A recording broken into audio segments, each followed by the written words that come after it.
Bíblia comigo, embora não estava previsto ler, mas abra sua Bíblia aí no Evangelho de Mateus, por favor, no capítulo de número 16 do Evangelho de Mateus.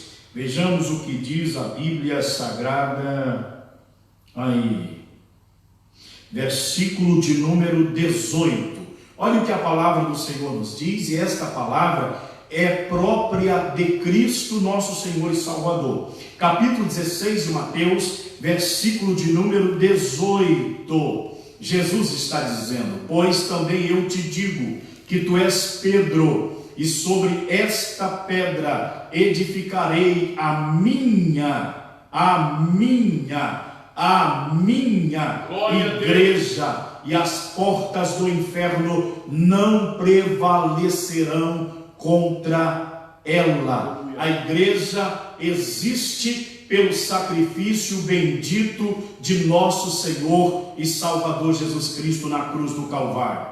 Se a igreja está em Deus o Pai, ela está também em Jesus Cristo, nosso Senhor e Salvador. Logo, meus amados e queridos irmãos, nós vamos observar que esta expressão do apóstolo Paulo, dirigindo-se à igreja que estava em Tessalônica, no capítulo de número 1, versículo de número 1, dizendo: à igreja dos Tessalonicenses, em Deus o Pai e no Senhor Jesus Cristo. Veja que agora Paulo não está mais apresentando a localidade geográfica desta igreja enquanto igreja local, mas o que ele apresenta agora? A localização espiritual desta igreja.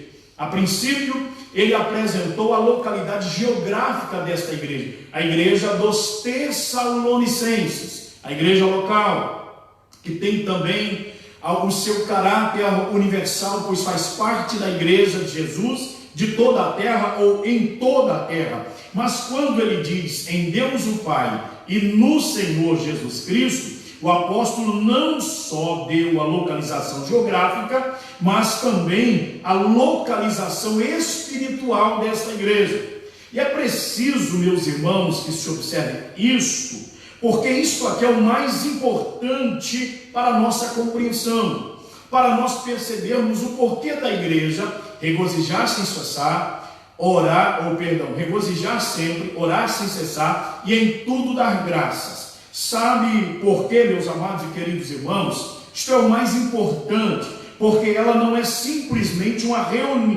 reunião de pessoas sem que haja um princípio elevado. É bom que se entenda que as nossas reuniões, elas não são meras reuniões. Eis o porquê do cuidado para com os irmãos, de virmos ao templo e não deixar todos dispersos. Embora nós não estejamos reunidos no sentido coletivo agora, humano, não estejamos próximos uns dos outros, mas a nossa reunião é possível pelo caráter universal da igreja. Logo devo dizer aos irmãos, que o mais importante é perceber o que o apóstolo Paulo está mostrando para nós, a localização espiritual desta igreja.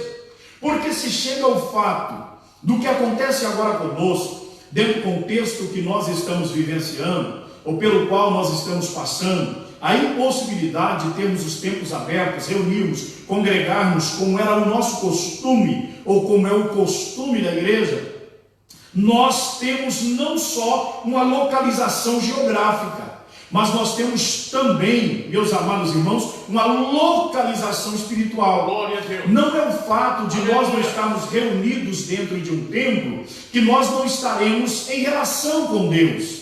Não é o fato de nós não estarmos reunidos em uma igreja que nós não estaremos ligados a Deus, em comunhão com Deus e em comunhão com os nossos irmãos. Eu estou em plena comunhão com você que está distante de mim. Estou em comunhão com você que me ouve nesta noite e que me vê através dos meios de comunicação. Porque não podemos estar na nossa localidade, no lugar que nós temos para cultuarmos ao Senhor, no que diz respeito a todos nós, mas nós temos uma localização espiritual. Você se dirige no sentido espiritual para essa localização espiritual, que é o nosso Deus Pai e o Senhor Jesus Cristo. E aqui no templo eu me dirijo também, juntamente com os irmãos, a esta localização espiritual, ao nosso Deus Pai e ao Senhor Jesus Cristo. Não será isto que parará a marcha da igreja. Não será dias de cultos que nos fará parar de orar. Nós seguiremos em oração, porque temos um endereço espiritual. Nós temos uma localização espiritual. Nós estamos em Deus Pai e estamos no Senhor Jesus Cristo, nosso Senhor e Salvador. Então, meus amados irmãos, não é este momento difícil que nos priva de estarmos reunidos, que roubará a nossa paz, que nos demoverá da posição que Deus nos deu, que tirará do nosso coração gozo que o Espírito Santo colocou. Não será, meus irmãos, a falta de reunião coletiva que fará com que nós nos desviemos do caminho do Senhor. Agora é hora de provarmos se de fato nós servimos ao Senhor, se não somos tão somente uma igreja local, mas se fazemos parte da igreja universal, se fazemos parte do corpo de Cristo. Porque na minha casa eu continuo servindo ao Senhor, adorando ao Senhor, eu mantenho os mesmos compromissos com o Senhor, eu mantenho relacionamento com o Senhor, eu cultuo ao Senhor, assim como você também, estou certo, que está cultuando ao Senhor nosso Deus, dentro do seu lar, para a glória do nome do Senhor. Agora, é de se observar que em tempo como este, pode representar um perigo para muitos que de fato só fazem parte de uma igreja local, mas não fazem parte da igreja universal, caráter universal. Pode ser que estes que só fazem parte da igreja, no que diz respeito à igreja local, esteja a pensar que esse momento é muito bom, é maravilhoso, porque não precisa estar na igreja. Mas para aqueles que de fato amam ao Senhor, estão em Deus o Pai e em Cristo Jesus, o nosso Senhor e Salvador, eles prosseguem servindo a Deus, eles prosseguem adorando ao Senhor, eles mantêm o mesmo compromisso com Deus. Em seus lares, eles mantêm uma vida de devoção ao Senhor, eles continuam orando a Deus, meditando na sua palavra, cantando hinos de louvores ao Senhor, vigiando sem cessar, se preparando para a volta bendita de nosso Senhor e Salvador Jesus Cristo, porque de fato o Senhor Jesus virá para buscar a sua igreja. Glória seja para sempre dada ao seu nome, que é sobre todo nome. Bendito seja o Senhor nosso Deus. Então, meus amados, isto aqui é de suma importância. Nós percebemos que Paulo está indicando, ele está apresentando aqui a localização espiritual da igreja. Que localidade é essa? Em Deus o Pai e no Senhor Jesus Cristo. Bendito seja Deus. Se enquanto igreja localidade não pudermos reunir, nós estamos em Deus o Pai e nós estamos em Cristo Jesus, nosso Senhor e Salvador. Logo, eu digo aos irmãos que isto é o mais importante, pois a igreja, quando reúne, ela não se reúne numa reunião qualquer, meramente sem significado. Pelo contrário, nossas reuniões têm um princípio elevado. Bendito seja o Senhor. Por que as nossas reuniões têm um princípio elevado? Em primeiro lugar, vamos observar o que a Bíblia diz na primeira carta que Paulo escreveu a Timóteo, capítulo 3, versículo de número 15. Primeiro que nós observamos, porque a igreja é a igreja do Deus vivo. Quando eu digo aos irmãos que isso é o mais importante, pois ela, a igreja, não é simplesmente uma reunião de pessoas sem princípio elevado. Quantos que são os questionamentos que existem dadas às nossas reuniões constantes, aos nossos cultos semanais, as nossas reuniões que temos, meus irmãos, como por exemplo no domingo, em vários lugares, 2 vezes por dia, e no decorrer da semana, todos os dias uma reunião na igreja? Porque há um caráter elevado, há um princípio elevado. Não são reuniões por acaso. Há razão para isso. Primeiro, porque a igreja, ela é a igreja do Deus vivo. Veja o que a Bíblia diz para nós, 1 Timóteo, capítulo de número 3, versículo de número 15. Mas, dizendo Paulo a esses irmãos, mas, se tardar, para que saibais como convém andar na casa de Deus, que é a igreja do Deus vivo, a coluna e firmeza da verdade. Meus irmãos, é preciso observar que quando Paulo está dizendo, porque Paulo não pudera ir ter com esses irmãos, e ele está dizendo que ele tem uma preocupação para com esses irmãos, e se ele ainda tardar a ir vê-los, a orientação dele pela carta é para que esses irmãos saibam como convém andar. Quando ele se refere à igreja, ele está dizendo na casa de Deus. Ele se refere à igreja de Deus, que é mais do que as quatro paredes, mas somos nós, fazemos parte da igreja de Deus. Ele se refere como casa de Deus. E quando nós estamos falando de casa, estamos falando de morada fixa, estamos falando de endereço, estamos falando de habitação, estamos falando de habitar, estamos falando de permanência. A igreja é o lugar onde Deus está. Deus está na igreja, Deus está na sua pessoa, Deus está em mim, Deus está em nós. Glorificado seja o seu santo e maravilhoso nome.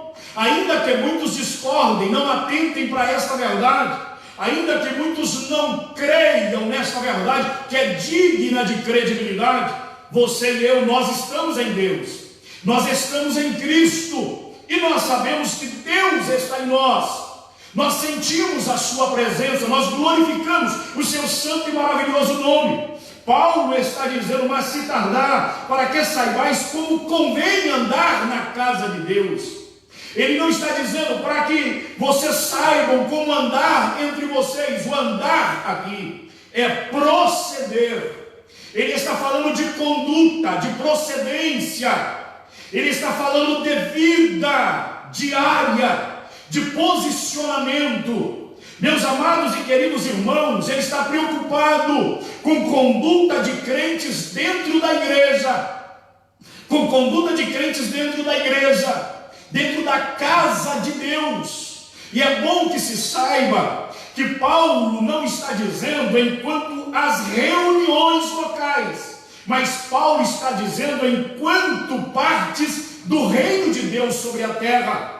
Porque, meus irmãos, o que mais observamos hoje são pessoas que são cristãs por algumas horas do culto de domingo, por algumas horas do culto de ensino, por algumas horas do culto de oração. Isto não te levará a lugar nenhum. Jesus não vem buscar uma igreja assim. Jesus vem buscar uma igreja que sabe como andar na casa de Deus. Nós somos cristãos em qualquer lugar que nós estivermos. Nós fomos comprados pelo Senhor. Eu vou citar daqui a pouco. É preciso que se saiba que isso é tão sério que Paulo está distante, mas ele está preocupado com o proceder desses irmãos na casa de Deus.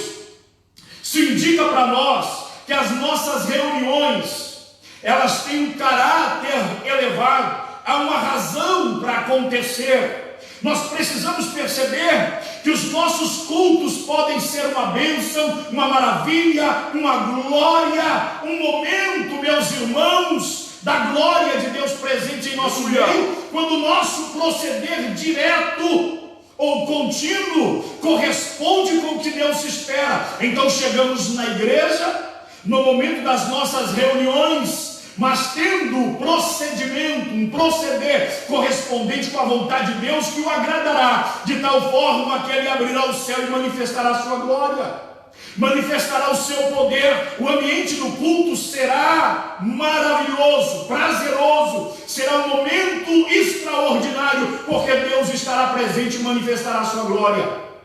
Então, meu irmão, é bom que eu entenda, é bom que você entenda, que é tão sério que Paulo está preocupado com isso, e ele vai dizendo que os irmãos precisavam saber como convém andar na casa de Deus, que é a igreja do Deus vivo, e diz ele que a igreja é a coluna e firmeza da verdade. Bendito seja para sempre o santo e maravilhoso nome do Senhor, que vive e que reina para todo sempre. Segundo lugar, observe, esta igreja, que é a igreja do Deus vivo, ela é a igreja do Deus vivo, porque o próprio Deus a comprou com o seu próprio sangue. Quero ler com você Atos, capítulo de número 20, versículo 28. Atos dos Apóstolos, capítulo 20, versículo de número 28. Abra sua Bíblia, meu irmão, minha irmã, por favor, e me acompanhe na leitura da palavra de Deus. Olha o que também Paulo está dizendo. Olhai, pois, por vós e por todo o rebanho, sobre que o Espírito Santo vos constituiu bispos, para apacentardes a igreja de Deus. A igreja de Deus. Terceira vez, a igreja de Deus, que ele resgatou, comprou, comprou com seu próprio sangue. Significa dizer que esta igreja, ela é a igreja do Deus vivo. Ela está em Deus o Pai e em Cristo Jesus nosso Senhor. Ela é a igreja do Deus vivo. Ela é a igreja do Deus vivo porque ele a comprou com seu próprio sangue. Olhe para cá, meu irmão, por favor. Você que me ouve nesta noite, Jesus te comprou com seu próprio sangue. Glória a Deus. Jesus verteu seu sangue na cruz do Calvário para te perdoar pelos seus pecados. Jesus derramou seu próprio sangue. Paulo está dizendo para esses irmãos, ao despedir deles em Atos capítulo 20, versículo de número 28, que eles precisavam apacentar a igreja de Deus, pois eles foram constituídos como bispos, como pastores, para apacentar esta igreja, constituídos pelo Espírito Santo para apacentarem a igreja de Deus. E Paulo afirma que ele quem? O Senhor Jesus Cristo comprou com seu próprio sangue. Glorificado seja o Senhor. Jamais nossas reuniões são simples reuniões. Se trata da igreja do Deus vivo. Como, meus amados e queridos irmãos, não nos regozijar sempre, se nós somos a igreja do Deus vivo, se fazemos parte da igreja do Deus vivo? Como que não nos regozijaremos se nós fomos comprados com sangue do próprio Deus? Meu amado irmão, minha amada irmã que me ouve nesta noite, glória seja dada ao nosso Deus e Pai, glória seja dada ao nosso Senhor e Salvador Jesus Cristo, glória seja dada ao Espírito Santo de Deus pela salvação que Deus proporcionou a mim, que Deus proporcionou a você mediante o sangue que Jesus Cristo derramou na cruz do Calvário para nos resgatar dos nossos pecados e nos comprar para Deus. Bendito seja para sempre o seu santo e maravilhoso nome. Ainda em Hebreus, capítulo de número 9, versículo de número 12, olha o que a Bíblia diz: nem por sangue de bodes e bezerros, mas por seu próprio sangue, entrou uma vez no santuário, havendo efetuado uma eterna redenção. A Bíblia está dizendo em Hebreus capítulo 9, versículo de número 12, é uma referência à pessoa bendita de nosso Senhor Jesus Cristo, que não foi com sangue de bodes e bezerros, mas com seu próprio sangue, que ele entrou uma vez no santuário, havendo efetuado uma eterna redenção. Bendito seja para sempre o santo e maravilhoso nome do Senhor. Prossigo dizendo, ao se reunir, quando nós estamos falando ao se reunir, ou ao se reunirem, a igreja do Senhor, é claro, ao se reunirem, não se deve pensar que é meramente uma reunião, pois esta reunião possui, eu repito, um caráter elevado. Bendito seja para sempre o nome do Senhor. Então é preciso nós percebermos, enquanto igreja, que estando na casa do Senhor nós temos, há uma razão para nós estarmos ali.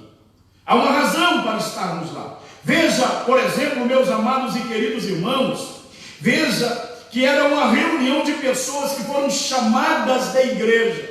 Quando Paulo está dizendo a igreja dos Tessalonicenses, em Deus o Pai e no Senhor Jesus Cristo, prestem atenção, por favor, esta reunião a que Paulo refere aqui, ao dizer a igreja dos Tessalonicenses em Deus o Pai e no Senhor Jesus Cristo, o termo igreja, aqui igreja dos Tessalonicenses, é eclésia no grego, e significa chamados para fora.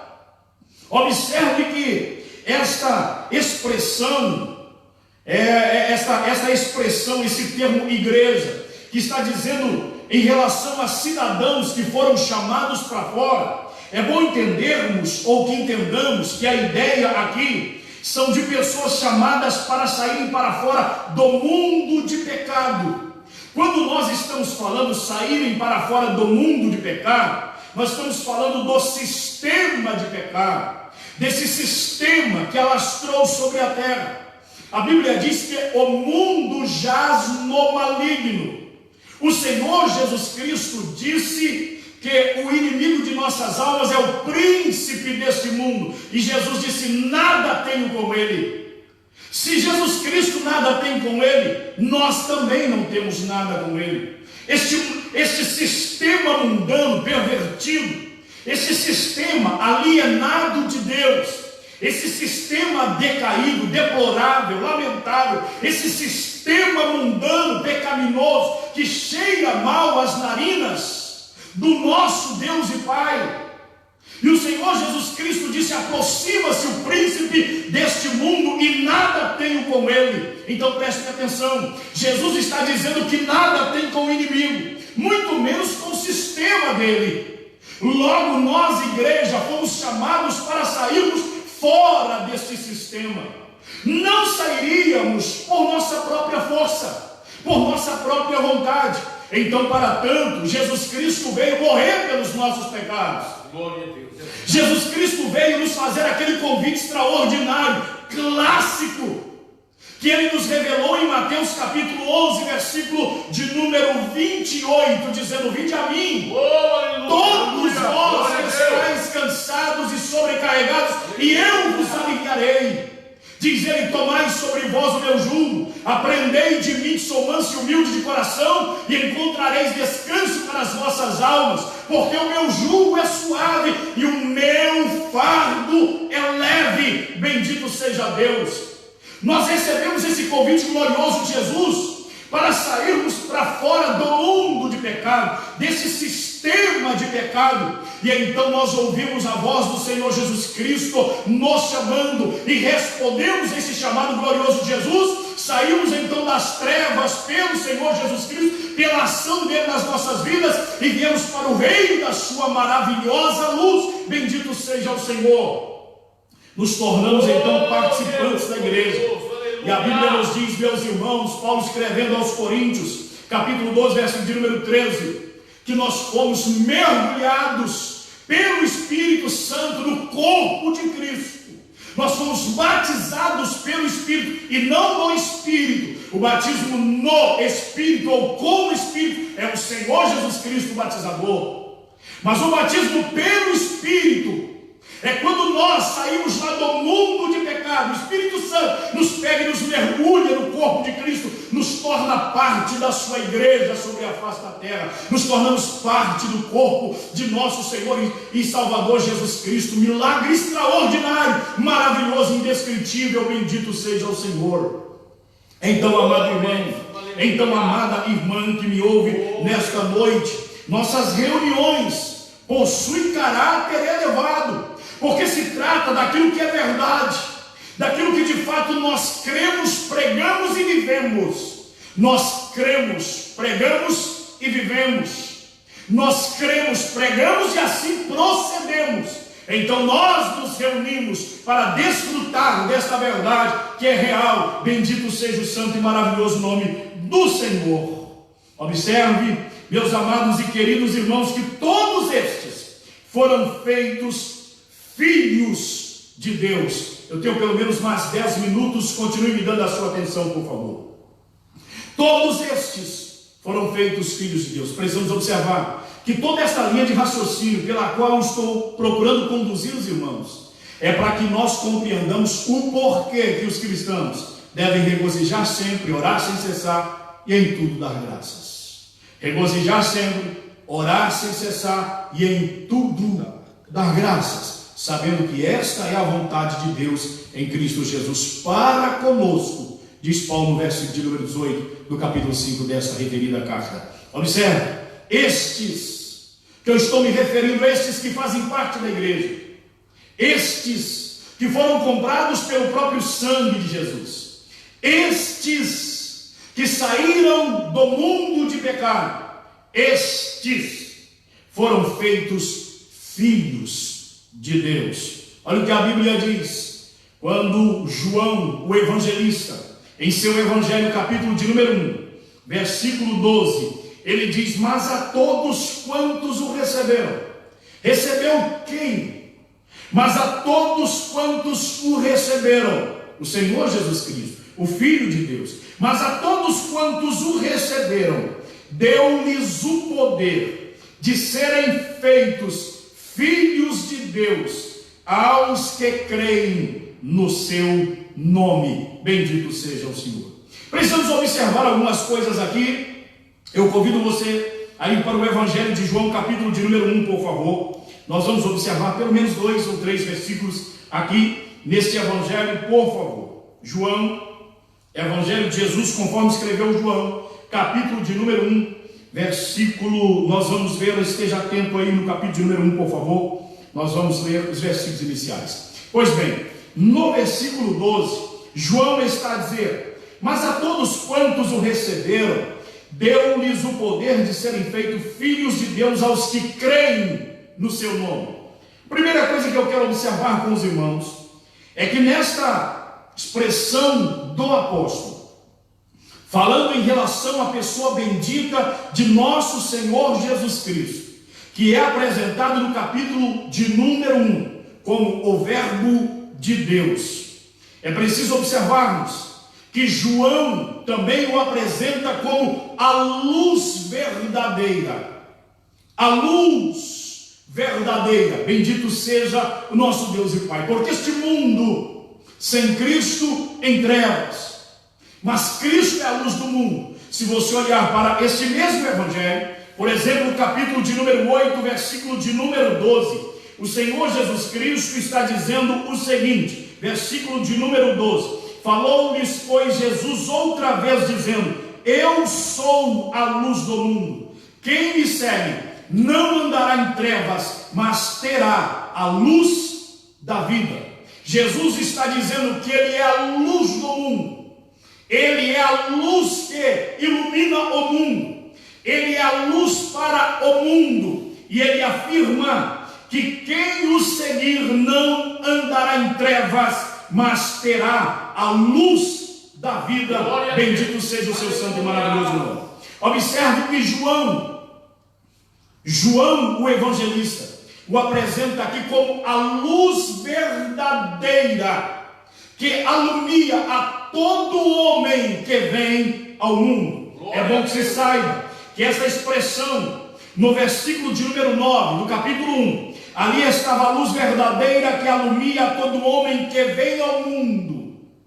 A palavra homem aqui tem um sentido universal, genérico. O termo é genérico, homem e mulher. Todos quantos nasceram, receberam da iluminação de Jesus Cristo.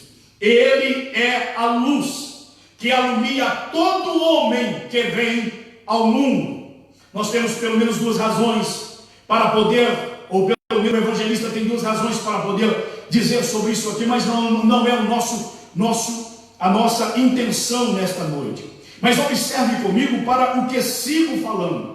Quando João está dizendo que a todos quantos o receberam, deu-lhes o poder de serem feitos filhos de Deus, aos que creem no seu nome. Você cristão, você irmão em Cristo, você irmã em Cristo, precisa crer nessa verdade. Você precisa ter segurança da sua salvação. Quando eu disse aos irmãos que esta expressão em Deus o Pai apresenta-nos a segurança, pois de fato Ele é o nosso Pai Celestial. É preciso que nós tenhamos segurança da nossa salvação. A Bíblia está afirmando aqui no versículo de número 12, que para todos, ou a todos quantos o receberam, ou recebeu a Cristo, ou seja, ou recebeu esta luz verdadeira, foi-lhe dado o poder de se tornar, de ser feito filhos de Deus aos que creem no seu nome. Então observa, quando nós olhamos para esta expressão, para esta palavra, para o verbo receber aqui, a Bíblia dizendo, mas a todos quantos o receberam, o verbo receber aqui na sua língua original, está falando sobre aceitar, receber aquilo que é oferecido. Ou seja, o Senhor Jesus Cristo foi enviado pelo nosso Pai Celestial para trazer salvação a todos nós. Nesse sentido, a salvação, ela é universal. A dádiva da salvação é para todo ser humano. Agora, é bom que se entenda que nesse aspecto, a salvação é para todo ser humano. Deus a enviou na pessoa bendita do seu Filho, para que todos possam ou pudessem ser salvos. Observe que o Senhor Jesus Cristo, nesse mesmo Evangelho, capítulo 3, e versículo de número 16, ele afirmou categoricamente, porque Deus amou o mundo de tal maneira, que deu seu Filho unigênito, para que todo aquele que nele crê, não pereça, mas tenha a vida eterna. Foi Jesus que disse, e não se discute com ele, ele é a maior autoridade do céu e da terra, bendito seja o seu nome. Observe, portanto, que o verbo receber aqui indica receber aquilo que é oferecido. A salvação, ela é a maior dádiva de Deus para o homem. Jesus Cristo veio, diz-nos a Bíblia, no versículo de número 11, ele veio para o que era seu, e os seus não o receberam. Refere-se aqui aos judeus. Versículo de número 12, mas a todos quantos o receberam. Então eu faço novamente a aplicação. A salvação, como oferecimento de Deus, é universal. Agora, a aceitação, o recebimento da salvação, infelizmente, não é universal. Não são todos que recebem. A Bíblia está dizendo para nós, de forma muito clara, no versículo de número 12, mas a todos quantos o receberam. Ou seja, a salvação se torna algo concreto na vida do homem, quando este recebe a Cristo. Aleluia. Como Senhor e Salvador da sua vida. Não é quando este homem, independente da graça, ele decide ser salvo, mas é quando este homem, ele se rende à graça de Deus. É quando este homem se rende ao apelo de Deus. Já citamos aqui Jesus dizendo, vinde a mim, todos vós que estáis cansados e sobrecarregados, e eu vos aliviarei. É quando o homem, ele se volta para Deus através da explanação do Evangelho, através da mensagem pregada. Eu encorajo você, pregador de feira. Irmão Israel costuma dizer a pregador de feira, eu encorajo você, irmão, que evangeliza no seu trabalho. Eu encorajo você que tem costume de entregar um folheto para alguém. Eu encorajo você a continuar pregando. Em nome de Jesus, continue levando a preciosa semente do Evangelho, porque o Evangelho é o poder de Deus para a salvação de todo o que crê. Bendito seja o Senhor. Aleluia. Continue firme nesse propósito. Evangelize o seu patrão, evangelize a sua patroa, evangelize o colega ou a colega de trabalho, evangelize os que estão próximos e distantes. Fale sobre Jesus. Nosso irmão pastor Gladstone, ainda na semana passada, Ele estava dentro de um mercado e começou a falar sobre a pessoa gloriosa de nosso Senhor Jesus Cristo. Algumas pessoas, como sempre, não dando ouvido, mas uma senhora ainda não cristã, que não se decidiu para Jesus, ela gritou lá dentro dizendo: olha, ouça o que esse moço está falando. O que ele está falando de fato é cumprimento da Bíblia, da palavra de Deus. Prestem atenção, por favor, isto não é outra coisa senão uma alma que tem sede das coisas de Deus. Então seja encorajado, continue pregando, continue evangelizando, continue dizendo, ainda que alguém diga que você é louco, continue, porque falaram também para o nosso irmão Noé, com certeza. Continue dizendo: Jesus Cristo salva, Jesus Cristo cura, Jesus Cristo batiza com o Espírito Santo, e Jesus Cristo vai voltar, vai buscar a sua igreja e levá-la para o céu. Continue dizendo: todo homem carece de um Salvador, ninguém pode salvar a si mesmo, e Jesus Cristo é o único que pode salvar o homem dos seus pecados. Bendito seja Deus, glorificado seja para sempre o maravilhoso nome do Senhor. Então, amado irmão, amada irmã que me ouve nesta noite, é bom que nós entendamos que este é o apelo de Deus para salvar o homem dos seus pecados. O verbo receber aqui indica receber aquilo que é oferecido, o Cordeiro de Deus que veio para tirar o pecado do mundo. Em segundo lugar, esse verbo indica não recusar, não rejeitar. Todos aqueles que atenderem ao chamado para a salvação, todos aqueles que o Evangelho sendo falado, ele der crédito à salvação, então, meus amados e queridos irmãos, este, diz-nos a Bíblia, que ele é feito Filho de Deus. Observe que coisa extraordinária: a todos quantos recebeu o que foi oferecido. É Deus oferecendo ao homem a salvação. É Deus dando a mim, oferecendo a mim a oportunidade do livramento da condenação. É Deus me oferecendo o livramento do inferno. É Deus oferecendo para você a vida eterna. É Deus oferecendo para você a salvação. É Deus oferecendo para você o céu de glória. É Deus oferecendo para nós a oportunidade de vivermos relacionando com Ele aqui, por fim, na vida eterna. Bendito seja o seu santo e maravilhoso nome. Segundo, é bom que a gente entenda: o verbo quer dizer não recusar ou não rejeitar. Não rejeite, não recuse o plano de Deus para a sua vida. Mas segue dizendo: mas a todos quantos o receberam, deu-lhes o poder de serem feitos filhos de Deus aos que creem em seu nome. Faça esta última aplicação, paramos nesta noite, mas continue aí, por favor, mais alguns minutinhos. Quando nós olhamos para essa expressão, é bom que se entenda, meus amados e queridos irmãos, que a palavra poder aqui, quando a Bíblia está dizendo deu-lhes o poder, versículo de número 12, deu-lhes o poder de serem feitos filhos de Deus aos que creem no seu nome. A palavra poder deve ser entendida como direito, legitimidade, é o que a Bíblia está dizendo. A todos quantos receberam o Senhor Jesus Cristo e receberem, todos esses recebem o poder, recebem o direito, recebem a legitimidade de se tornar, de ser feito filho de Deus.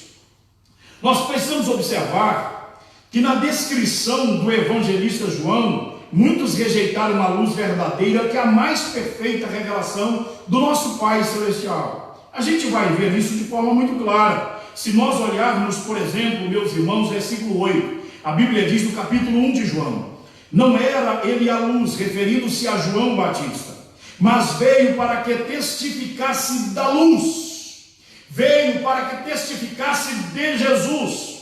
Versículo de número 9, ali estava a luz verdadeira. Jesus é a luz verdadeira. Ali estava a luz verdadeira que alumia a todo homem que vem ao mundo. Versículo 10, estava no mundo, e o mundo foi feito por ele, e o mundo não o conheceu. Então vem o versículo de número 11, veio para o que era seu, e os seus não receberam. Mas o versículo 12: mas a todos quantos o receberam, deu-lhes o poder de serem feitos filhos de Deus.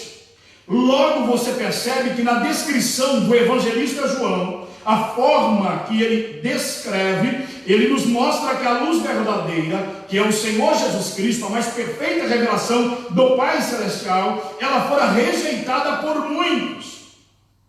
Mas nós precisamos compreender que, embora muitos o tenham rejeitado, muitos rejeitaram esta luz, que é a mais perfeita revelação do nosso Pai Celestial, houve outros que a receberam, e glórias a Deus por isso. A estes, em resposta ao seu recebimento, ao crer no Senhor Jesus Cristo, ao aceitar o seu senhorio, a estes, em resposta ao seu crer, ao seu receber, surgiu para eles o que eu chamaria de elementos causadores, que Deus tem para todo ser humano. Como novamente eu repito, o plano de Deus, no que diz respeito à salvação, é universal. O oferecimento é universal. A aceitação, infelizmente, não é universal. Então observe que o primeiro elemento é a graça de Deus mediante a fé e o arrependimento.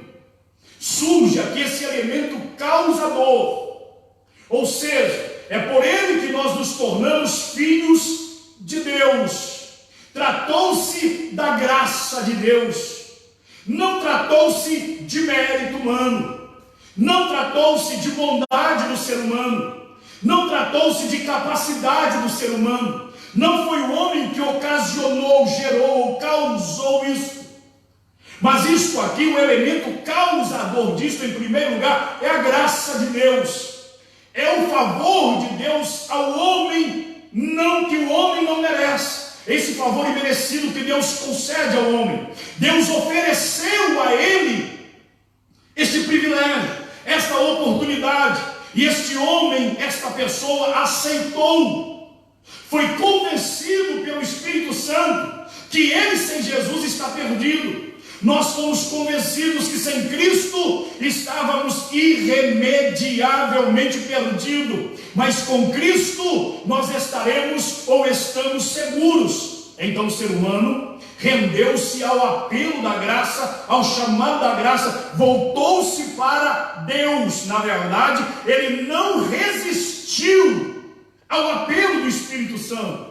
O Espírito Santo trabalhou na sua vida, mediante a pregação do Evangelho, levou este homem a refletir sobre o seu estado, e ele rendeu-se aos pés de nosso Senhor e Salvador Jesus Cristo. Ele não foi o causador, mas ele foi o receptor. Ele recebeu a salvação em Cristo Jesus. E eu repito, eu quero novamente repetir, ele rendeu ao apelo da graça, ele não resistiu ao chamado do Espírito Santo, mas ele abraçou o convite do Espírito Santo. Glória ao Senhor. Em segundo lugar, o outro elemento causador é a ação de Deus mediante o recebimento do homem, sem que haja sequer esforço humano. A ação divina trouxe à existência um Filho de Deus. Se os irmãos olharem, e eu vou encerrar por aqui, versículo de número 13, nós vamos prosseguir depois. Versículo 12: mas a todos quantos o receberam, deu-lhes o poder de serem feitos filhos de Deus, aos que creem no seu nome. Versículo 13: aos ou os quais não nasceram do sangue, nem da vontade da carne, nem da vontade do varão, mas de Deus. A ação de Deus não é, preste atenção, o que traz à existência um filho de Deus não é a vontade da carne, não é a vontade do varão, e não é nascer do sangue, mas é uma ação gloriosa de Deus na vida do homem, na vida da mulher. Portanto, meus amados e queridos irmãos, percebe-se de forma clara a ação de Deus na vida do homem, na vida da mulher, para trazer à existência um Filho de Deus. Isso aconteceu na minha vida e aconteceu na sua vida. Então a igreja, ela se rende a Cristo sempre regozijando, por uma razão, porque ela é a igreja de Deus, ela é comprada pelo sangue de Cristo, é a igreja do Deus vivo. Ela foi tirada do mundo de pecado para fora deste mundo de pecado. Ela, eu, nós, você, eu, nós, somos filhos de Deus, seguramente. Durma nesta noite descansando com esta verdade. Eu sou filho de Deus e não sou por direito de sangue, não sou pela vontade da carne, não sou pela vontade do varão, mas de Deus, a ação de Deus. Sabe por quê, meu amado e querido irmão? Versículo de número 12, a Bíblia está dizendo: mas a todos quantos o receberam, deu-lhes o poder de serem feitos filhos de Deus, aos que creem no seu nome. Glória a Bendito Deus. seja o Aleluia. Senhor. Deus abençoe profundamente a sua vida. Deus abençoe